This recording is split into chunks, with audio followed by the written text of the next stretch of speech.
მოგესალმებით, მე მინდა გამოეხმაურო პრემიერ-მინისტრის დღევანდელ ვრცელ პრესკონფერენციას და თქვა, რომ ჩემ და სამწუხაროდ ყველამ შევიტყეთ, რომ ქართული ოცნება არ აპირებს საკუთარი წინასაარჩევნო დაპირებების ძირითადი ნაწილის შესრულებას, თუმცა ქართული ოცნება აპირებს შეასრულოს ერთი მთავარი დაპირება, ეს არის ანგარიშსწორება ოპოზიციის განსხვავებული აზრის წინააღმდეგ. იმისათვის, რომ მე არ ვიყო ცუდად გაგებული, მე მოვახდენ ივანიშვილის ციტირებას. დღეს მან განაცხადა, პროკურატურა არის ვალდებული რეაქცია გააკეთოს ყველა საჩივარზე. ეს რიგები, იგულისხმება პროკურატურაში რიგები, რომ შემცირდეს, მე მოუწოდეთ ჩემს ოპონენტებს და კიდევ ერთხელ შევახსენებ ჩემ ოპონენტებს, კეთილინებონ და შეცვალონ რიტორიკა. ეს არის პირდაპირ იმუქარა ოპონენტების და რა თქმა უნდა აქ იგულისხმება ნაციონალური მოძრაობა. ნაციონალური მოძრაობა თვითონ გადაწყვეტს რა რიტორიკა ქონდეს და რა განცხადებები გააკეთოს. ის კვლავაც დარჩება კრიტიკოსი ამ ხელისუფლების. ის ყოველწუთიერად შეახსენებს ხელისუფლებას, რომ მას აქვს აღებული ვალდებულება ქართული ხალხის წინაშე და ნებისმიერი ვალდებულების შეუსრულების შემთხვევაში, ნებისმიერი პოლიტიკური დევნის, კანონის დარღვევის შემთხვევაში ის გააკრიტიკებს და არ შეცვლის რიტორიკას. თუ ბატონ ივანიშვილს სურს, რომ დაასუსტოს ქართული ოპოზიცია, მან უბრალოდ სწორედ შეასრულოს ის დაპირებები, რომლებიც ქართული ხალხის წინაშე არისო.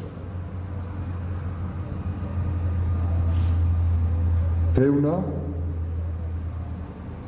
და შანტაჟი ოპოზიციის აუნებს არა მარტო ბიძინა ივანიშვილს, არამედ აუნებს საქართველოს იმიჯს და საქართველოს დემოკრატიას და მე ვურჩევ ბატონ ბიძინა ივანიშვილს, რომ მან თვითონ შეცვალოს რიტორიკა და იყოს დემოკრატიული ქვეყნის, ხალხის მიერ არჩეული ქვეყნის ხელმძღვანელი და არ მიაყენოს საქართველოს იმიჯს დიდი ზიანი. დიდი მადლობა.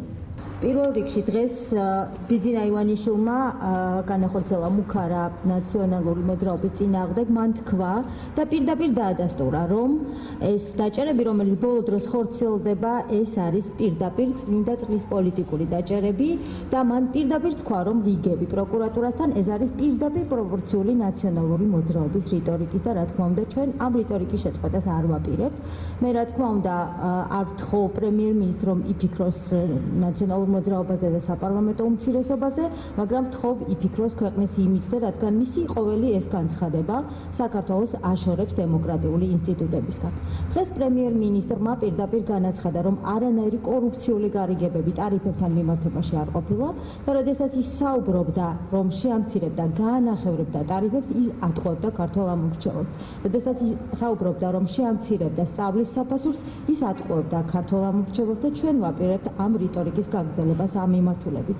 მსოფლიოში არ არსებობს არც ერთი მთავრობა, რომელიც აკეთებს ანონს იმისას, რომ გაიზრდება კრიმინალის რიცხვი და იმის ნაცვლად, რომ განაცხადეს, რომ მთავრობა აპირებს ამ კრიმინალის წინააღმდეგ ბრძოლას, პრემიერ-მინისტრი აცხადებს და მოუწოდებს საქართველოს მოსახლეობას, რომ ჩვენ შევეგუოთ კრიმინალის ზრდას. ასეთი მთავრობები მსოფლიოში არ არსებობენ, როგორც აღმოჩნდა ბიძინა ივანიშვილი სწორედ ამ მთავრობის მეთაური და ხელმძღვანელია და ბოლო საკითხი, რომელზეც მინდა გესაუბროთ, ეს არის საზოგადოებრივი მაუწყებელი. დღეს ბიძინა ივანიშვილმა თვითონ დაადასტურა, რომ მართლა არსებობს გეგმა, რომ საზოგადოებრივი მაუწყებელი შეუერთოს თავისი მეუღლის ტელევიზიას მე-9 არხს. ჩვენ ამის თაობაზე ვსაუბრობდით, ჩვენ ვთქვით, რომ ბიძინა ივანიშვილის დავალებით აწარმოებდნენ სწორედ მოლაპარაკებას ამ ორი ტელევიზიის გაერთიანებაზე საზოგადოებრივი მაუწყებლის ბორდთან. მაშინ ამის თაობაზე იყო განცხადება გაკეთებული, რომ ეს არ შეესაბამება სინამდვილეს, მაგრამ დღეს ბიძინა ივანიშვილმა ეს თავად დაადასტურა და როდესაც ეს მოლაპარაკებების გზით არ გადაწყდა, სწორედ ამის შემდეგ მიიღეს გადაწყვეტილება, რომ საზოგადოებრივ მაუწყებელში შესულიყო ხადურის ქვედანაყოფი. ძალიან ცუდია, რომ პრემიერ-მინისტრი აპირებს სწორედ ამ გზით საუბარს და ბოლო საკითხი მართლაც დღეს პრემიერ-მინისტრმა თავად დაადასტურა, რომ საპარლამენტო უმცირესობა და რელიგიური უმცირესობები ერთი და იგივე ყოფილა. ყოველ შემთხვევაში მას ასე ჰქონია, ან ყოველ შემთხვევაში ერევა.